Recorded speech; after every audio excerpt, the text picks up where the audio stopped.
$15,779. That's how much income I generated as a part-time weekend-only florist in my very first year in business in 2008.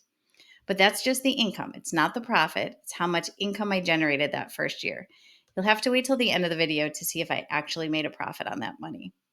In today's video, I'm going to share how much money I made, what I spent the money on, and I'll answer the question, did I make a profit? My name's Ellen Frost. I'm the owner of Local Color Flowers, and I've been a florist for 17 years.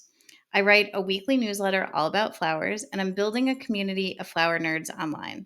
If you like this content, be sure to subscribe to my YouTube channel. Okay, so 2008, 17 years ago, that was my first year in business. And I kept track of all of my income and expenses through QuickBooks, which is still the accounting software I use today. I really wanted to start the business sort of correctly, like with an accounting software. So QuickBooks made sense to me. And when I started, I was just a part-time weekend only florist doing weddings. I didn't do anything else. I had a full-time job, so I only worked on the weekends doing flowers. And in this first year, I generated income by doing 6 weddings. So 6 weddings of strangers I booked that first year. And I also received wedding deposits for 3 weddings that I would do in the following year. So in my first year in business, I generated $14,000, 14,994 in wedding floral design income. I didn't really do too much else that year except a couple of Mother's Day arrangements, which was under holiday floral arranging, and one corporate event, which was under parties. That was for a university contact that I had. So my overall income was $15,779 for a part-time weekend-only florist. Also, that first year, my cost of goods sold. So, if you don't know what cost of goods sold are the direct costs associated with bringing your product or your service to market.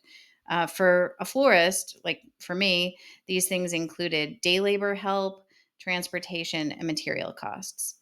And so, my first year, I only spent $677 on labor. I didn't really have a lot of help. This was just some day labor that helped me deliver weddings and do a little bit of design. For transportation, I only spent $679. I didn't really have a lot of costs. I didn't have a van. I didn't have like any sort of business vehicle. So the expenses were really just gas. And I think once or twice I rented a van. So not a lot of transportation costs. My material costs were really the bulk of what I spent my money on. So $7,407 were material costs. So about 2,000 of that was general supplies to get started. So I was starting with nothing. I didn't have clippers, vases, pins, ring wristlets. I mean, I had nothing, right? I worked out of my house. I was not a florist before. I didn't have anything. So I spent about $2,000 on supplies that first year. But the vast majority of the money that I spent for material costs, about $5,000, was for flowers. This was my largest cost by far. So my overall cost of goods sold was 87.63, and if you look at that as a percentage, that's 55% of my income. This was way over the standard of what it should be. Cost of goods sold should be somewhere around 30 to 35% of your overall income. Mine was 55%. So it was definitely way over. And there were explanations for that, right? So the first one I would say was overbuying flowers because in the beginning, I was really nervous and I was inexperienced and I didn't have a good sense of how many flowers I would need for things. So I was for sure overbuying. Uh, Another thing about working with local flowers is one, they're more expensive. And so my costs of goods sold was higher than maybe a conventional florist who was buying conventionally sourced flowers from overseas, which were cheaper. The other thing is that because I didn't know with local flowers, it's hard to predict what flowers are going to be available. So it's hard to budget ahead of time and to make recipes and things like that. So overbuying is one of the byproducts of that, I think, a lot of times, especially in the beginning. So overall, my cost of goods sold was higher than it should have been. And for future years, I knew after that first year that I would need to really focus on my cost of goods sold and try to bring that cost down. So just to review, I had income of 15,779. I had my cost of goods sold of 8765. That left me with a gross profit of $7,014. So that gross profit was about 45% of my overall income. And that is low for what it should be. I think generally people want their gross profit to be 50% and above of their income. So mine was a little bit low, but I still had, a pretty good gross profit. So I took that gross profit and I had to pay for all of my business expenses. And that first year, I didn't really have a lot of business expenses because I wasn't really doing a lot. I worked at home, so I didn't have rent to pay. I didn't have a commercial vehicle, so I wasn't paying like a loan on a car or anything like that. My expenses were really this first line advertising and promotion. I did one big marketing event that year called Flower Mart, and it required me to buy like a tent and get photos and things like that. So that was covered in the advertising and promotion. I also took a community college class. I bought some books. I paid for internet. So my overall total expenses were 2867. So to review, I had income of 1570.79, my COGS or my cost of goods sold 87.63, and then my gross profit $7,014.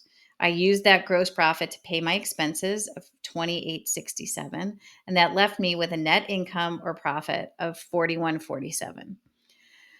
So that's 26% of my total income, which is good because a lot of small businesses shoot for about 7 to 10% of their income being in profit. But just a note here, some clarifications. I did not pay myself that first year. So I didn't take a salary. I didn't pay myself. I invested all of that 4147 back into the business to help it grow. If I did pay myself, it might have changed the net income for the worse. I may have had less profit, obviously. So I did not pay myself. So there's that one caveat. So here are some takeaways after that first year. This was a really basic P&L. I did not have a ton of income, and I didn't have a ton of expenses. So it was a pretty simple profit and loss statement. But here are some of my takeaways. The first thing was that there is an opportunity for income for weddings. That first year in business was really a way for me to prove a concept. So I proved to myself that strangers were willing to pay me to do their weddings. So I knew that there was income out there for weddings, and that even though 2008 we were in sort of an economic crisis, weddings are one of those things that are sort of recession proof. We still had people booking, we still had people paying for weddings. So there is opportunity for income with weddings. The next takeaway is that local flowers are expensive, and they're more expensive than conventionally sourced flowers. And the higher cost of flowers, the more you spend on flowers, the more your cost of goods sold will be, and the less your gross profit will be. So I really just knew that I needed to focus in on my flower costs going into the next year. The next takeaway is that learning to not overbuy takes time and experience. And this is something I still struggle with and I'm still working on because I'm always worried that I won't have enough flowers. And I always figure I'll be able to do something with the extra flowers. But really, any unused flowers eat into profit. So learning to not overbuy is really crucial in, figuring out your profitability. My next takeaway: working from home helps keep expenses low. This is clear in that first year because I didn't have any rent or insurance payments. I was able to keep my business expenses really low. So I only worked at home for 1 year, but for that 1 year, it did help keep my expenses low. And then my final takeaway is investing my profit back into the business allowed me to grow the business.